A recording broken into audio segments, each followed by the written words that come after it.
Is back into it in Chester. Here's El Senior. Yes! Yes! The center back, Jacob Glesnes, is going for it. Oh my God! What a goal! And that will do it! One of the best comebacks in recent years. 3 unanswered by the Union. And they go into the Gold Cup break, winning it 3-2. Hello and welcome to the Free Kick Podcast. My name is Todd. Well, we definitely have a ton to talk about, which includes FIFA, transfer rumors, Blunder of the Week, Venezuela, and El Brujo. Fan questions makes a return back to the episode. And of course, just my overall thoughts from Wednesday night's DC United vs. Philadelphia Union game, which we all know ended 2-2. And Reddit, which I was a little bit surprised about, was popping off after the game and everything, which you don't really see that too much of on Reddit. So it was nice to see people come out and get active on Reddit. And of course, everybody knows Twitter's always wide awake for these games and everything. They're always active. Win or lose, people are always going to have something to complain about. But let's just go straight into the news.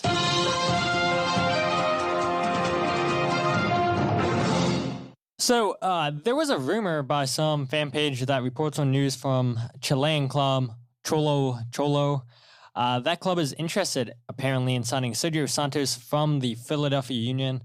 So if you guys remember, the Philadelphia Union bought Sergio Santos for a fee of $492,000.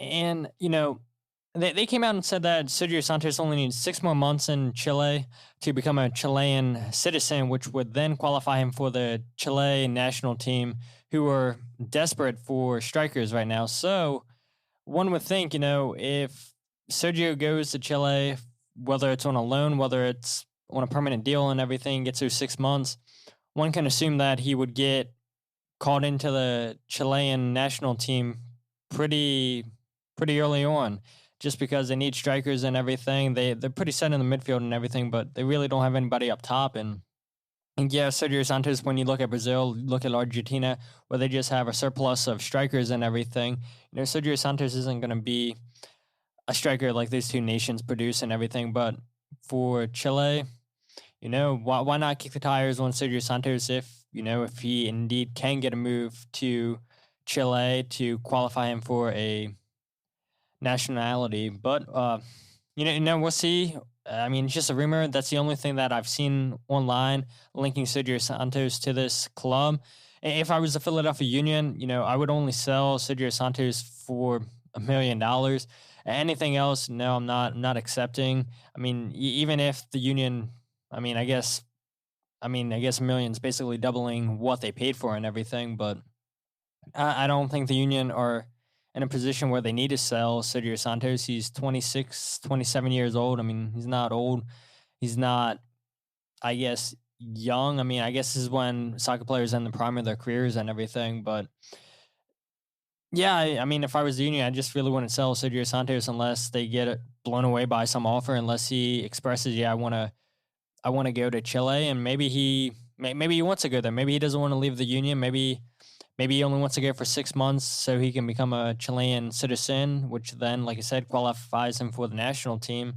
But, maybe this is just a whole bunch of crap and everything. Just somebody sees a striker that's playing well for the Philadelphia Union that has only 6 more months and they can be a Chilean national. And maybe they're just searching around and everything. So, I guess this is something that we could pay attention to. But until then, I don't think anything of it. And then the second rumor I want to bring up is, so some Twitter account announced on Wednesday morning that they had quote-unquote sources that told them Kai Wagner is gone after this season. And normally, I won't talk about a rumor that is started by non-journalists, so I really wouldn't have brought up the Sergio Santos thing or Kai Wagner. But for this Kai Wagner transfer rumor, I do believe that there could be some truth to it. People are saying that Kai's contract is up after this year because usually we've seen with all of Ernst's signings, he signs players to a 2-year deal plus a 3rd-year club option.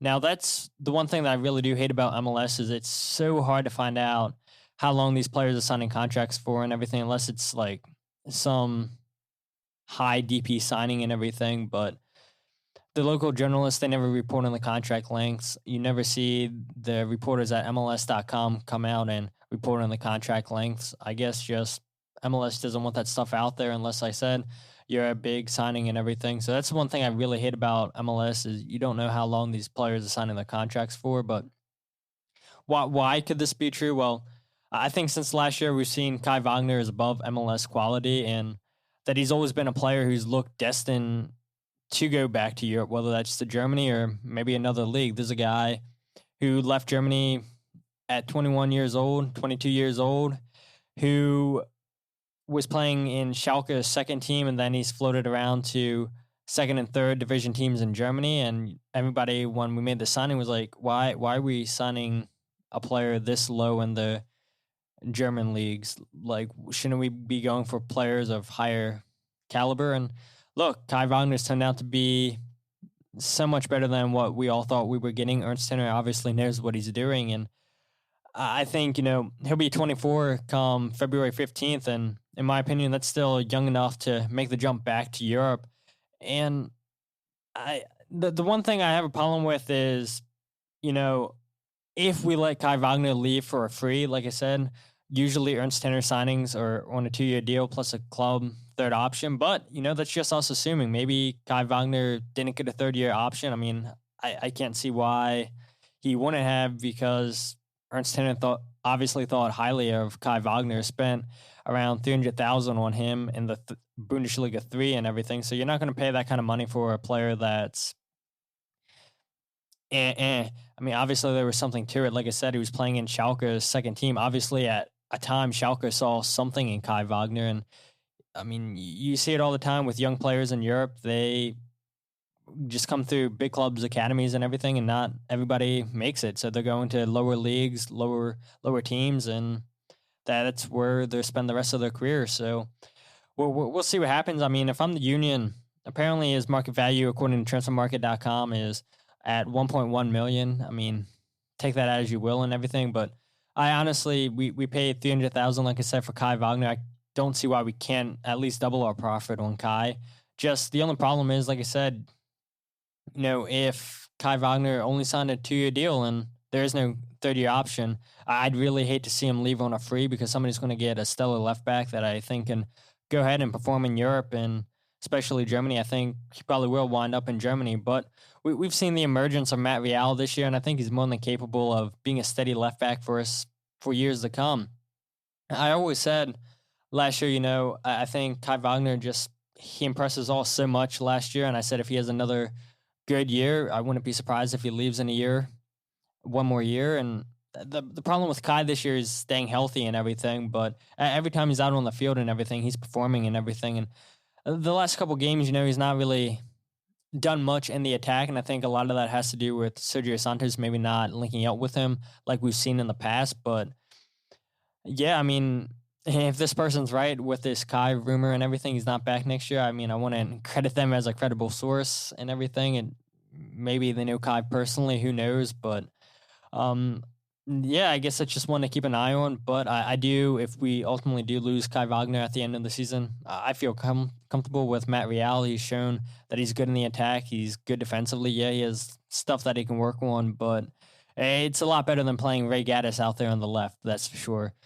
Point number 3 I want to bring up, though, is The Athletic is reporting that MLS is yet again starting up another reserve league, acting as a U23 league, and also allowing players rehabbing from injury to play in the league. Sources tell The Athletic that MLS teams will be allowed to keep USL affiliates if they so desire. And look, I get why MLS wants to pull away from the USL, because MLS sees their own league as a way for them not to funneling money to another league while they can control all the elements of this competition, where they're not paying another league money and everything. So I get it why MLS would want to have their own separate league and everything to get their teams out of the USL. And MLS teams say, hey, if you guys want to stay in the USL, you're more than welcome to. But if you want teams in this reserved leagues, then you guys can come over here and do it. And I get it. We saw, a month, 2 months ago, that MLS came out with MLS Next, which was for MLS teams' academies, where the best of the best academies would play each other locally to cut down on cost. And then I can see what MLS is thinking, that these kids that are in the academy can go from the academy and not to college straight to this MLS Reserves League, straight to MLS. And I get it. I get what they're trying to do. We've seen a Reserves League fail in the past for MLS. And so hopefully they've learned their lesson this time and they can make it more profitable. And we can see players come from MLS next to the Reserves League to MLS, but it's yet to be seen. And my only thing is, I liked what the Union were doing playing in the USL. Yeah, more times than not, the oldest player for the Union would be like a 19 or 20-year-old out there on the field while they're playing people that are 25 plus for these other teams. And yeah, the age difference, the strength difference is massive and everything. But I think we've seen Jack McGlynn, Paxton Aronson, Matt Real, Matt Freese get great experience playing against older guys and everything, higher competition, where that's just when they get more regular chances in MLS, just playing against tougher opposition, older people at a young age, that's only going to make you better. Yeah, it sucks getting blown out and, having losing seasons. But Ernst Tanner has come out and said, yeah, our main objective here for U2 is not to win games, it's to develop talent. So it makes sense for the Union to go into an MLS Reserves League where they're playing teams that have the same age group as the Union have, where, like I said, you're not having 20-year-olds that the Union are throwing out there playing against 25-plus people where they've had loads of experience as professionals. So I can get it from that standpoint, but at the same time, I'm not sure this Reserves League's really going to have the competitiveness that U2 would have got playing against professionals in the USL. I know when you look at around the USL, the teams that have the lowest attendance are second teams like U2, like the Orlando City B team. Those teams always have the lowest attendance, where you have these teams where wherever their city is, that's the main team. Where you look in Pittsburgh, the Riverhounds, that's the main soccer team in Pittsburgh, and they've got a ton of people coming out to the games. You look at people like Charleston, South Carolina, the Battery, where that's the main team down there. Where here in Philadelphia, U2 is not the main team, so people don't really care about them. The only people that are really going to go out there are the people that are diehard fans that want to see potential Union first team players and get a look at them at a young age. But yeah, I just, the one thing I worry about is just the competitiveness. I think with the Union playing against older opposition, I think that was great for some of these players that are already signed first team contracts and everything, where they already get an experience playing against older opposition, where, okay, now when they're training with the first team and everything, they're going to know what to expect. Now they're be playing against players their age and who this is their first time being quote unquote professionals. So we'll see and everything. I get why the Union did it. I get why MLS started a reserves league. It's just we'll see how competitive this league is. And like I said, hopefully it's a lot more profitable, a lot more successful than the last go around for MLS. And finally, point number 4, the last bit of news I want to talk about is, of course, Jose Martinez and not playing at all in Venezuela's 2 World Cup qualifying games. Now, obviously, this all just feels like a waste for El Brujo to get the call up to the national team and not get used. And believe me, I was fuming. A lot of you guys on social media was fuming. And I do still feel like the Union got the short end of the stick. Now, especially with Ali Bedoya going to miss the game against New England Revolution due to accumulating too many yellow cards. And now the midfield depth for the Union is really going to be stretched. It's really thin now, and maybe that's something we wouldn't have to have worried about if Martinez didn't go at all. Maybe, well, not maybe, Bedoya definitely would have played as a number 8, not a number 6 against DC United. Who knows what could have happened in that game if we would have had Martinez. And yeah, it sucks that COVID's going on and the player has to quarantine for 10 days, which looks like he'll probably miss the Toronto game, but we'll see how everything goes when he comes back to the United States. But I guess I felt like last episode you guys heard me that with El Brujo going to international duty, even though the union didn't want him to, I felt like the relationship between El Brujo, his agent, and the union would, from here on out, be on a tightrope. But I talked to my really good friend, Jordan Floyd, who's appeared on this podcast before to talk about his book, Red Wine and Arepas, How Football is Becoming Venezuela's Religion. And I asked him, I know this is crazy to think, but do you think it's possible that because the union gave Venezuela such a hard time with not wanting to release Martinez, do you think they, Venezuela, decided to stick it to the union and not play Martinez at all to make the call-up seem pointless? And Jordan responded back and said, nope, not at all. Martinez was very much defensive cover in midfield for the two players ahead of him in case they got injured or suspended. And Carrasas, who is, we all know, the number 6 for the New York Red Bulls. He said, he was always going to be in line as the number 3 guy ahead of El Brujo if the two players ahead of them got injured or hurt.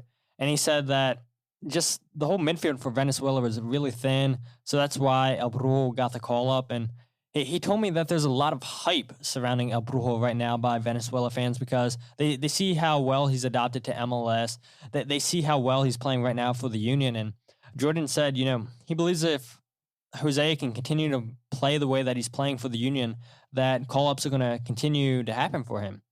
He also told me that Venezuela has a brand new manager that they hired in February, but these 2 games against Colombia and Paraguay was the first time that the manager has ever met any of these players. He was without a couple key players and everything, and Jose Martinez, Solomon Rondon. And so he called players up to see what he has to choose from, to see, okay, who could be a part of this team going forward. And yeah, it sucks that Martinez didn't get to play at all in any of these games. And talking to Jordan definitely changed my whole approach on the whole just situation with El Brujo. But it does suck. It really does suck that he'll miss a total of 5 games for the union. And they're all crucial games for us. And like I said, with Ali getting that yellow card against DC United, now we're really going to be testing in the midfield. But, at least Jose got the experience of being part of a national team setup. And hopefully he learned some valuable lessons down there in training, talking with players that are playing over in La Liga and Serie A and just any place else that there's Venezuelan players playing around the world. And Jordan's right. If he does continue to perform well for us, then the call-ups will definitely continue to happen. And with COVID going on, I just think that it made this whole situation even worse than what it would have been. I believe if COVID wasn't going on, then the union would have allowed Jose Martinez to go and get his international time with Venezuela. But, having to quarantine for 10 days once he returns back to America, it's just... Yeah, it's a whole mess and everything. And a little bit later, that's why I bring up FIFA. And spoiler alert, FIFA are getting my blunder of the week. But yeah, you guys heard me last episode. I was definitely disappointed that El Brujo's agent made such a big fuss about him not being allowed to go on international duty because the union didn't feel safe and everything. And he goes on this big campaign, and eventually he does get him released and everything. And yeah, I was mad, and I'm still a little bit upset and everything, but just talking to Jordan and everything, and it seems like, that Jose wanted to go, that Venezuela didn't play him to stick it to the union. The coach just wanted to see, the players that he has to choose from and everything. And it's good to hear that Venezuela fans think highly of El Brujo. They're happy with the way that he's playing in MLS, playing for the union, and I think the hype's warranted. I say it all the time. We heard Ernst Tanner say that El Brujo was the project, Matai Orvats was the starter, and it was absolutely flipped. El Brujo was the starter while Orvats was the project, and still continues to be a project.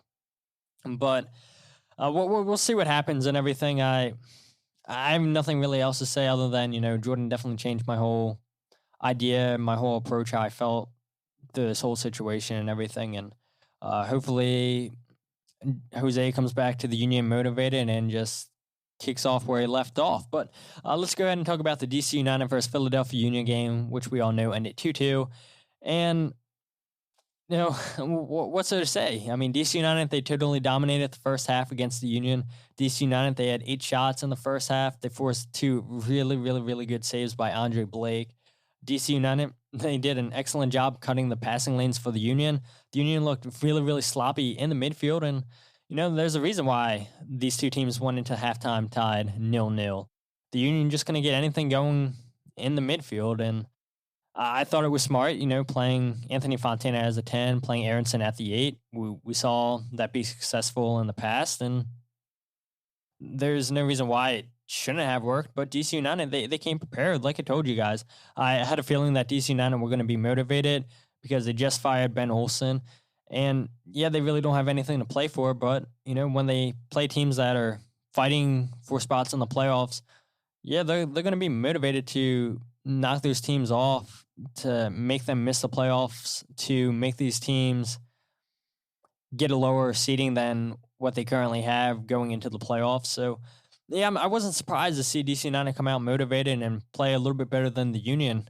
The Union just looked completely tired in the midfield, and DC United, I mean, they just stole the ball off the Union players way too easily in that first half. And, yeah, the reason for the midfield looking tired is that's what you get when you don't substitute the midfield that often. But again, with Jose not being here, that's one less midfielder that you had to choose from. But still, could have potentially have started Orvats. Could have potentially started De Vries. But Jim went with what he's went with basically the whole season. Montero, Aronson, and Bedoya. And then Fontana gets the freaky start on his birthday, which I was happy to see. But for DC United, again, just really impressed with Assad. I said in my match preview last episode, watch for Julian Gressel to switch from left to right on the field, but it was not Julian Gressel. He didn't even get to start this game, which I was a little bit surprised by. And it was Assad who was doing exactly what I said Julian Gressel was going to do. He was giving the Union problems all night long. He was constantly on the ball for DC United. He won 5 fouls for DC United. I thought it was pretty obvious what DC was trying to do. Just get Assad the ball, and he was making Union players miss him and everything. He was getting his teammates involved, whether that was Kamara up top, whether that was Flores, I think had one chance in the first half. He was just all over the field, all ready to help DC United all night, and it was a great showing for Assad. And, yeah, I'll talk about the penalty. I'll talk about just the whole debacle in the second half and everything, which Assad scored the penalty. And the one thing I'll say is Tommy Smith said, "Oh, what a great placement of the penalty." I don't think it was. I think Blake just guessed the wrong way, and when a goalie guesses the wrong way, it's easy to slot the ball in the back of the net. But Assad, not only was he working on the offensive side of things, he had 6 tackles on the night. I mean, this guy was a workhorse for DC United. I thought he was probably the best player on the field all night for both of these teams. And it sucks that the Union weren't able to shut him down. But, yeah, not surprised at all that DC United came out motivated, like I said. Ali Bedoya, in my opinion, he really didn't do anything wrong in open play when he was playing as the number 6. It sucks that Ali couldn't get forward on the right-hand side like we see him do all the time. But, with Martinez out, somebody had to play number 6, and I guess Jim Curtin felt Ali was best to play in the number 6. Again, like I said, you spend a ton of money to get Matej Orvats, who's a natural defensive midfielder, probably should have got the start, but that's neither here or there right now. And if you guys remember, when the United States national team took on Brazil, Bedoya, he was the only defensive midfielder in that shield in a single pivot, and yeah, he got exposed horribly by Brazil when Ali played against them with the national team. And I guess Jim figured out Ali could do the job tonight. And like I said, I mean, he was good in open play. He hustled all night. But Ali's not a number 6, and I can't fault him. Jim decides the lineups and everything. Ali did his best and everything. Like I said, great in the open field, but on set pieces and trying to start counterattacks and everything, yeah, Bedoya is not really your guy. And when you're throwing multiple guys forward at Bedoya, yeah, he's going to struggle on everything, being 33, 34 years old, where he doesn't have the legs like he once had. Brendan Aronson, in my opinion, I think he struggled pretty much all night to get himself in dangerous positions, and we've seen that a lot of times. Whatever team the Union are playing, they're going to put their number 6, the man mark Aronson, out of the game, and we'll see every now and then Aronson gets himself isolated one-on-one with a defender, and more times than not, Aronson comes up top. He's able to beat his opponent 1v1 and find space and just find a teammate open in the box. But wasn't able to do that tonight. Well, not tonight. Wednesday night against DC United. And you can't fault Aronson. You can't fault him defensively. You know, he's going to hustle back, try to win back the ball and everything. He'll try to create things for you. Yeah, he turns the ball over a lot. It was, in my opinion, a so-so game from Brendan Aronson. I thought Montero's deliveries, like most of the season, were pretty poor in the box. And like I said, you know, if that's the way you want to be DC United, you want to put good balls in the box, because DC United really struggle against set pieces inside the box. And Jamiro just didn't have it on the night against DC United with balls in the box. But, you know, I guess you really can't complain. I mean, yes, we can complain because the Union dropped points, obviously. They did clinch a playoff spot.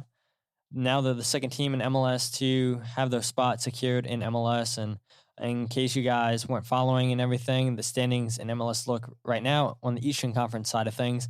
Toronto, in 18 games played, they have 38 points in 18 games played. The Union are in number 2. They're the second team. They have 35 points. Columbus, they're in third. They've only played 17 games. But even if they got 3 points, they would still be a point behind the Union. So they're on 31 points. Orlando City, they're also on 31 points. And then New England, who's been hot as of late, which I'll go over my match preview in a couple days. Hopefully I can get somebody from the New England side of things on to preview that game. They have 28 points, and they've only lost 4 times this season. New England are slowly but surely creeping their way up into the top 4. New York City, they've got hot as of late as well. They have 27 points in 18 games, and Nashville, they've somehow found a way too. They've been surprising, in my opinion, too. So they're in 8th place, and I didn't want to say New York Red Bulls are in 7th. And I'm not going to go over the rest of the teams. I mean, basically everybody from the Eastern Conference makes the playoffs, because we all know 10 teams from each side. Well, 10 teams from, the Eastern side make the playoffs, while 8 make it from the Western side. But that's where the standings are and everything. The Union, that game against New England is definitely going to be a good one. And I know everybody has the game against Toronto circled, because if the Union win that game, they're moving to first place. But you got to take care of who's in front of you. And right now, who's in front of us right now is New England, which is on Monday. And like I said, I'll preview that game in a couple days, and hopefully I get somebody from New England on here so they can actually tell you more about their team than I can. But I have a couple good points I want to bring up. Really only 2 things I want to bring up. Is one, I was super excited, super happy to see the team fight back while they were down 2-1. I mean, what a mess it was for the Union in those 5 minutes between the 70th and the 75th minute. It was just a crazy 5 minutes that the Union had to endure. And you can't say that this team doesn't care. I love El Senior jumping up for a header, trying to get something to happen, because we all know El Senior, when he scores goals, it's not from headers. It's always with him cutting inside on his foot and everything, breaking ankles. And yeah, it was cool, you know. That tells you how much the Union knew this game meant. They knew that they were up 1-0. They knew that, okay, we're down 2, and we definitely shouldn't be down 2-1. And yeah, everybody was, they seemed like they found a second gear when they were down. And yeah, it always amazes me when you watch soccer teams around the world when they go down. It's like, yeah, why couldn't you have been playing with that second gear when you guys weren't down? And it's just that whole motivating factor and everything. You can't say that this team doesn't care. Like I said, I mean, they found a way back, tied the game up 2-2. Great goal from Mark McKenzie. Great awareness from Kasper Schmelko to see Mark McKenzie saying, hey, I got the ball, I got it, get out of the way. Kasper gets out the way, and yeah, the ball takes a deflection, but still a great finish for McKenzie. Great strike on the ball, because if he didn't get good contact with that, then that ball probably wouldn't have went anywhere near the goal and everything. And what a way to score your first goal of your career in MLS for Mark McKenzie. And unfortunately, the team couldn't find a way to get a third goal to go up 3-2. But They did find a way to come back and tie this game up 2-2. Point number 2, Anthony Fontana, he just continues to find himself in good positions to score. I thought he was putting in good work off the ball. I believe he had 4 tackles on the night. And just constantly winning the ball back for the Union. Yeah, it probably wasn't his best game overall, but the hustle was there and everything. I think, like I've said, he's the one player that I feel confident in just being in the right place at the right time. He somehow finds space that nobody else seems to be able to find, and teammates are able to pick him out, or he's able to take a shot from where you're like, how did he score from that angle? And I guess the only bad thing I would say is sometimes you see Anthony Fontana, he'll make stupid fouls, and I think he gets carded way too easily. I think there was no reason why he should have picked up that yellow card while he had that challenge on Assad. And I know Anthony Fontana in his post-game press conference, I know he came out and said, yeah, it wasn't my best game and everything, even though I scored a goal, even though I was putting in work off the ball. And credit to Anthony Fontana for owning it. But at the same time, he's just always able to find space and everything. And on the night, it looked like everybody else was struggling to find space. And here's Anthony Fontana just popping up again, where you're like, how did he know to be there to tap the ball in and everything? And it wasn't a great strike, but it didn't need to be. I mean, it found its way in the back of the net. So just super impressed with Anthony Fontana, just able to continue to find space and put the ball in the back of the net. So I have around 4 or 5 bad things I want to bring up. Point number 1 is in the 91st minute, the Union, they got a corner kick. The ball falls to Mbaizo outside of the box. Mbaizo just sits there with the ball on his foot, doesn't try to dribble or anything for a cool 10 seconds. And you see all these players in the penalty box for the Union waiting for Mbaizo to send the ball in there. And he's just sitting and sitting and sitting with the ball at his foot. Julian Gretzel is not making a challenge in to get the ball. Vucin starts making a run over to Mbaizo, and then Mbaizo dribbles at Gretzel, plays a crappy ball to Vucin.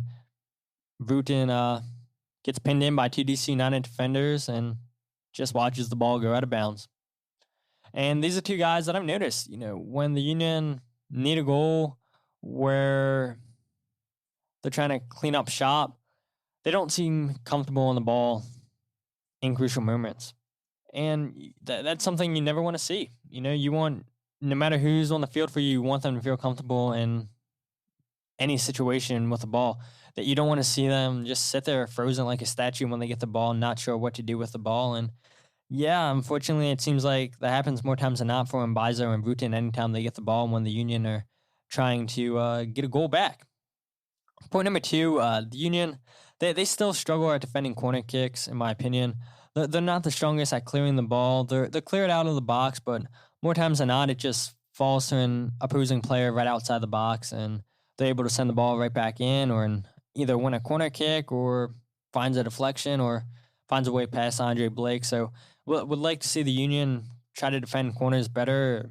Yeah, they do a good job winning the first ball, but that clearance really isn't out of danger, really. And so hopefully that's something they can fix and everything, because it cost them against DC United, and you would hate to see that continue to be a problem going forward, but it has been a problem this season, and it happened again against DC United. So you're like, okay, well, if it continues to happen, then it's probably not going to get better. So hopefully they can adjust and get better at doing that. Point number 3, Sergio Santos, like I said a little bit earlier, with Kai Wagner struggling in the attack as of late, is because Sergio Santos really isn't making those runs out to the left channel that we've seen him make in the past. And him and Kai Wagner have such a good connection out there on the left side of the field, where sometimes we see Aronson drift out there too. And yeah, we've seen beautiful play from all 3 of those guys on the left side of the field, but for whatever reason, Sergio Santos just isn't making those runs out on the left like we're used to. We're seeing the runs come from the right side of the field, and Mbaizo hasn't been the greatest going forward for us. A lot of times, we'll see him too put in a crappy cross into the box. It won't even get past the first defender, and they're able to knock the ball out for a corner or a throw-in, or even go on the counterattack. So, yeah, it's a little bit disappointing that Sergio, for whatever reason, isn't making those runs out to the left channel, because anytime that we've seen him do it, it's caused problems for whatever team the Union are playing on the day. So who knows what's going on with that? But Sergio just last couple games really hasn't making a ton of those runs. Point number 4, I think this is.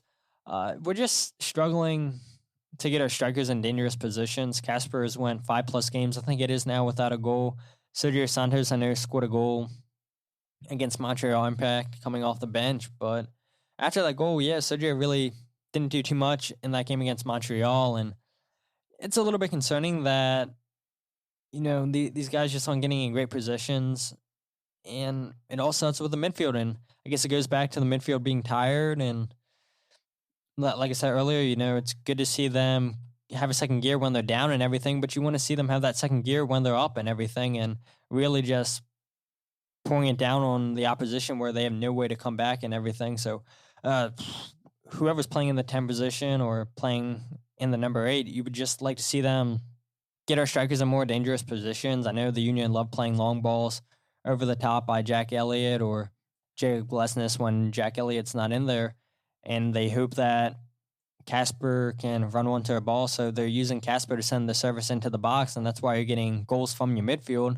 But at the same time, too, we know Casper is good at putting the ball in the back of the net, and I would like to see him inside the penalty box getting service, not him chasing the ball to send in the service. But still believe in them, but it is a little bit concerning that Casper's went 5+ games without scoring a goal. And I guess you can look and see Olivier Giroud for France, where he's not scoring a ton of goals for France. They're using him as a target man and letting the midfielders score the goals and everything. So I guess you can say, Casper's doing the same thing for the Union, but at the same time, he's not really getting those assists either. So just want to see the midfield try to get the strikers into more dangerous positions. And point number 5, and really, I don't want to blame the refs. I'm not one to blame the refs and everything. I hate when living in Maryland, you see on Twitter or you have friends that are Baltimore Ravens fans and listening to Talk Sports Radio where they're always calling in saying, the refs screwed us, the refs did this, the refs did that. Yeah, I'm definitely not one to blame the refs, but you look at those 5 minutes where DC United scored their 2 goals, just what a horrible 5 minutes that the referee had. DC United's first goal should have been disallowed because it's a dangerous kick by a DC United player. Almost took off Jack Elliott's head and everything. The ref should have blown the whistle right then and there and gave the free kick to the Union. Instead, the ball goes out for a corner kick. The Union defender goes out for another corner kick, and then Pine scores the goal. The referee should never let that happen. And then 2, the penalty. You're seeing so many people, and not even just Union fans, just soccer fans in general, saying, how was that a penalty? Ali Bedoya never extended his arm. He never made himself bigger. And now, like I said, he misses that game against New England Revolution because he got a yellow card and they awarded a penalty kick that should have never been it. And, I mean, you see the fans in England always complain, what's a penalty? We don't know. VAR doesn't know what a penalty is. And, we have the same problems here in America. He knows what penalty is. And I feel like half the time you'll get that call, half the time you won't.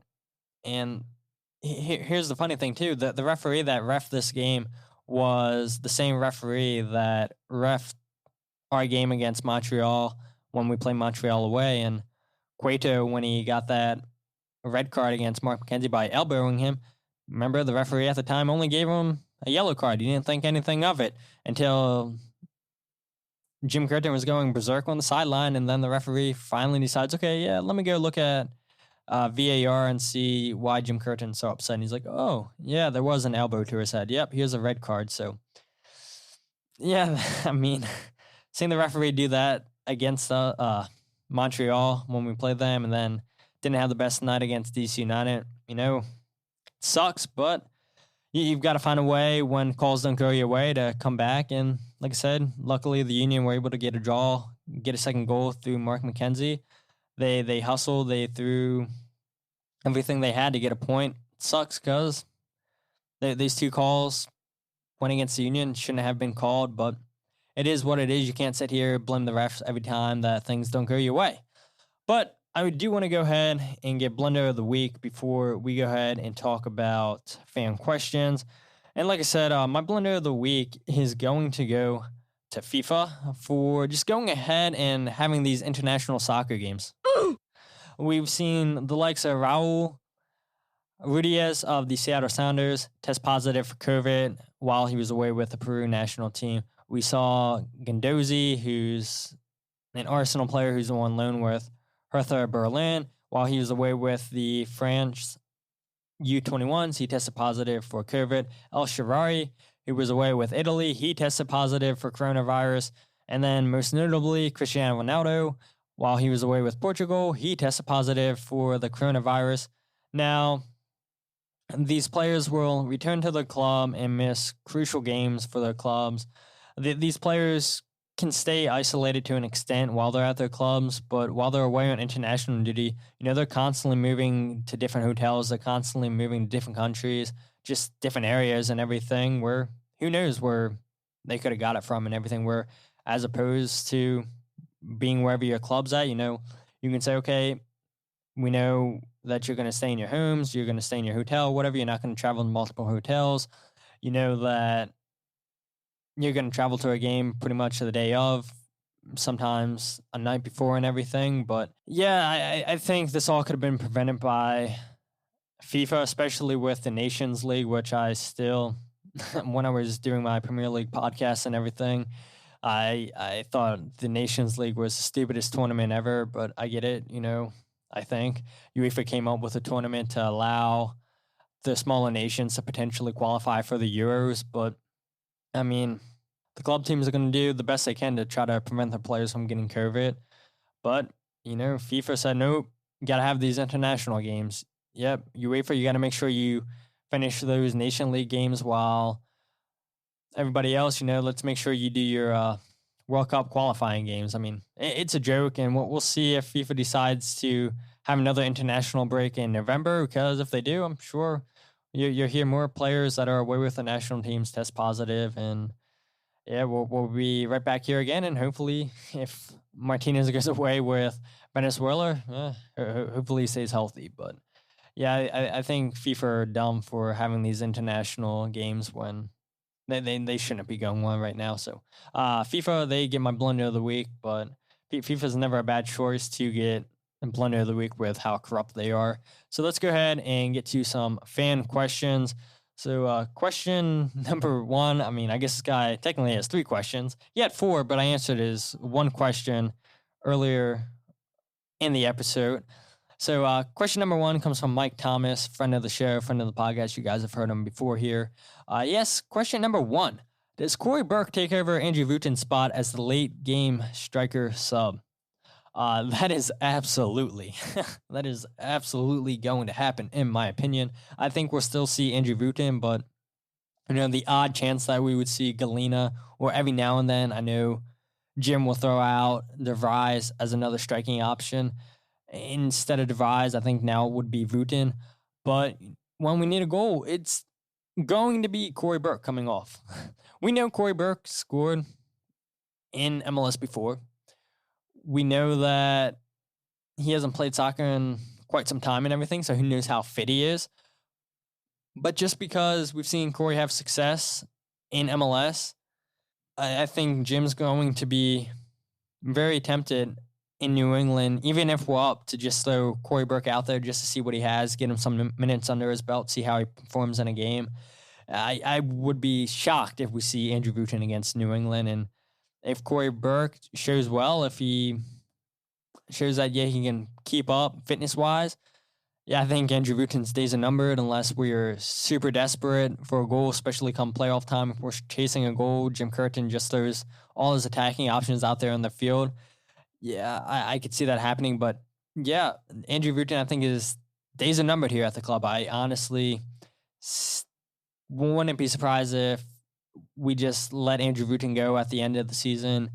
And I think it was Richard Saunders who came up on your question, Mike, and was like, I wouldn't be surprised if Wooten goes to Houston Dynamo or a lower league team, wherever. And I'm like, I could see the Dynamo taking Andrew Wooten, and wouldn't it be our luck to see him score a couple goals for Houston Dynamo? And we're like, why couldn't Wooten do that for us? I mean, wouldn't it be the first time we've seen a player we've let go ahead and perform well for another team? Question number 2 from Mike came Ray Gaddis versus Mbaizo. So I guess you're asking me who would I rather start, Gaddis or Mbaizo? And I think I did talk about Mbaizo. In crucial moments, he seems like he doesn't know what he wants to do with the ball at his feet.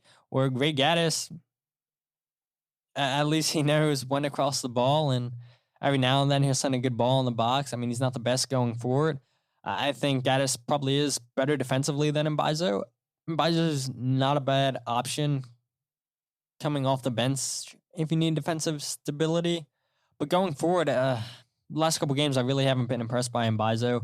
So I'm definitely going to take Ray Gaddis, which is so crazy to say because we've all been saying, yeah, let's get a new right back in. And, well, now here we are watching Mbaizo play, I think 11 or 12 straight games. And we're like, okay, well, yeah, let's see Ray Gaddis now. I think we've seen enough from Mbaizo. And I don't think he's a terrible player, but just it really concerns me when he gets the ball on his foot. A lot of times he's going backwards, or when he's running forward, he's just not looking confident. And anytime a player gets on the ball, you want them to be confident. And, at least Ray Gaddis, like I said, he knows when to cross the ball. He knows when to go forward. And Mbaizo, he just freezes up, it seems like, when he gets the ball on his foot. And especially, trying to play as a left back, will not use his left foot at all. So, yeah, I'll be interested to see how Ray performs on the right against New England. Because I've got to imagine that's why Ray Gaddis missed the game against DC United, that Jim's saving him for New England to give him the start against New England. And hopefully Ray puts in a good performance against New England. And question number three, Mike Hattie said, has Fontana earned a starting spot for 2021? So as of right now, I do believe so. But with us selling Aronson come January, with us more than likely selling Mark McKenzie, that's a good bit of money that you're going to get. And like I talked about earlier in the rumors, with Sergio Santos potential being sold, with Kai Wagner potential being gone, Ernst Tanner seems like he might have a good amount of money to spend. And what would I do with that money? I've always been somebody who has been calling for a DP number 10 signing. And if that happened, then, yeah, obviously Anthony Fontana's not starting in the 10. I don't think he'll start over Bedoya next year. Definitely is not starting over Montero. But at the same time, too, we've seen that this team lacks depth, meaningful depth on the bench. And as much as Anthony Fontana has impressed this year, if you could get a really good DP number 10 in, Fontana's not a bad option coming off the bench. But at the same time, too, when players perform as well as Anthony Fontana, the good coaches find a way to fit that player into the lineup, and that player finds a way to still contribute even if they're not playing in the position where they were having success. So without any signings coming in, yeah, Anthony Fontana should be starting in 2021. But if we go out and sign a really good DP number 10, then unfortunately I think Fontana is going to be coming off the bench. And then you have Paxton Aronson coming up. Jim's going to want to give Paxton his chance. We saw last year with Brendan Aronson, took the number 10 spot away from Marco Fabian, our DP signing. And I don't know, maybe that happens too with Anthony Fontana. We go out and sign another number 10, and that number 10 doesn't impress, and now Fontana gets given the chance, and now he impresses. I mean, every time Anthony Fontana has stepped out on the field this season, he's impressed and everything. So, yeah, I think he's earned a starting spot for next season. I mean, people have argued that he's earned a starting spot for this season, but we know Jim Curtin's not going to sub out Bedoya unless he gets too many yellow cards. He's not going to sub out Jamir Montero, and he really doesn't want to sub out Brendan Aronson. So I'll say, like I said, if there's no DP signings next year, no number 10 signing, then yeah, Fontana's earned that spot. But if we make a big signing, then yeah, I feel sorry for Anthony. He'll more than likely be on the bench, in my opinion. But you want to invest that money to have good depth coming off the bench, because I'd hate to see that. It's what costs this team in the long run, is just not having enough depth on the bench. Question from @JimCurtinBurner account, @JimCurtinBurner.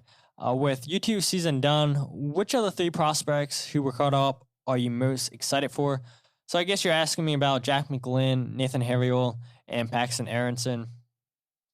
That's a really, really good question.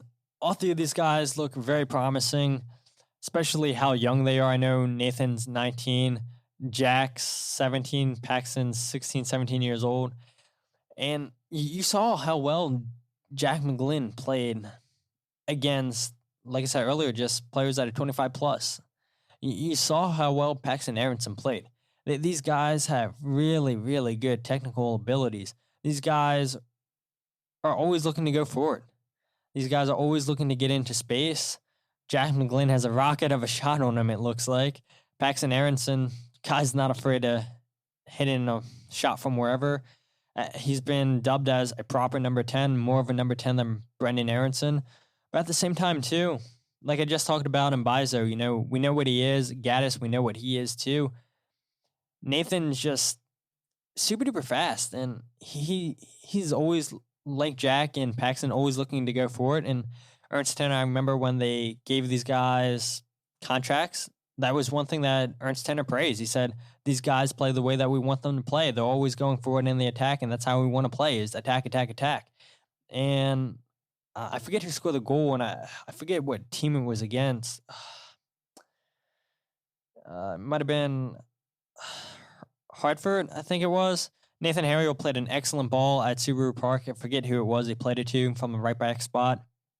The Union scored the goal. I think they went up to be ahead in that game because of that, or maybe they tied it up. I can't remember, but it was an excellent ball from the right back position from Nathan. I'm like, holy cow, like, we've never seen anything like that from Ray Gaddis. And with him being 19 years old, I can see this guy getting action next year. So I think out of all three of those guys, a lot of people are going to tell you Paxton Aronson, Jack McGlynn. I don't think he's going to get given many opportunities next year. So I think Nathan's definitely one of those guys, being 19 years old, not being as young as Paxton and Jack. I think he's definitely going to get his chances next year, especially who knows what the Union do with Mbizo, who knows how impressed they are with him, especially with him taking an international spot. Will the Union decide to just move on from Mbizo? Who knows? And if that's the case, then you're definitely going to have Nathan pushing Ray Gaddis. And that's probably the player I'm most excited for, is Nathan, just because I think out of Mbizo and Ray Gaddis, I think he's probably faster than both of them.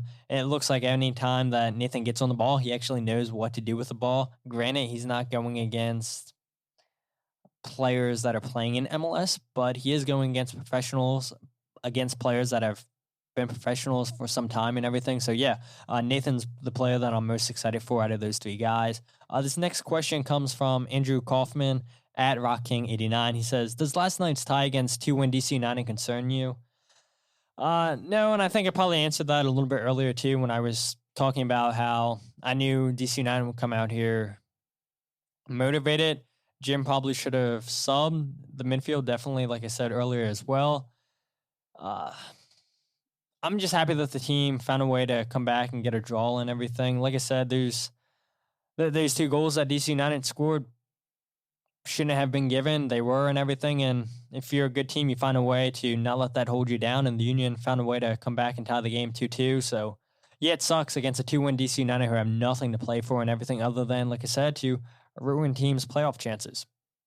And question number 4 comes from @Union_memes. When's Matai going to play? Yeah, that's a question you want to ask Jim Curtin, because I have no clue when that is. And honestly, the time to play him was going to be against DC United. And maybe Jim Curtin would have played him if the Union were still up. But we've seen a time when the Union are up against teams when, like I said, Matai is a natural number 6, a natural defensive midfielder. You would think, okay, when you're trying to protect the lead, you'd bring him on. It's always been Warren Craval. Jim doesn't bring him on last night because we're chasing a goal. Maybe he would have. Maybe he wouldn't have. And if I had a bet, he probably wouldn't have brought him on last night at all. And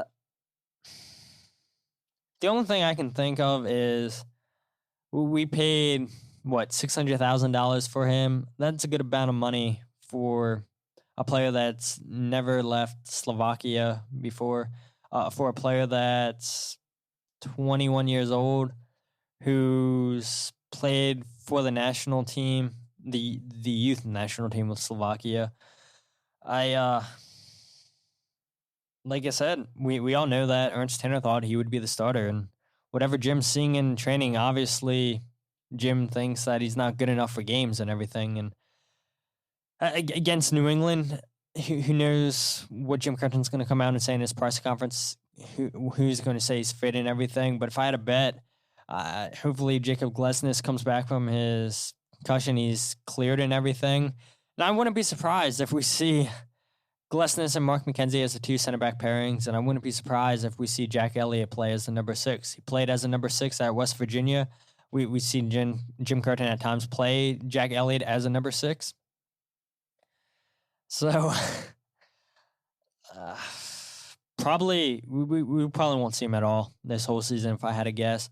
I think if Jim had it his way, he would send him out on loan. We know that Jim wanted to get him minutes with the Union too, but that couldn't happen, and it sucks when you pay that much money for a player where Ernst Tanner comes out and says, yeah, this guy's going to be a starter. We have high hopes for him. For whatever reason, I guess Jim doesn't think he's up for game time yet. He says, he's a young player. He's in contention. He says that, the hype surrounding him was unwarranted. But again, when you're the Philadelphia Union paying $600,000 for a player, there's going to be hype around you, and I don't think it is unwarranted because obviously when you're the Union paying that kind of money, obviously that they see something in you. So I don't think we're going to see him at all. If we were going to see him, it was going to be against DC United, and we did not see him. So it sucks that we won't see sexy season this year at all, in my opinion. But if you guys aren't following the podcast on Twitter, Instagram, and Facebook, go ahead and follow @FreeKickPod.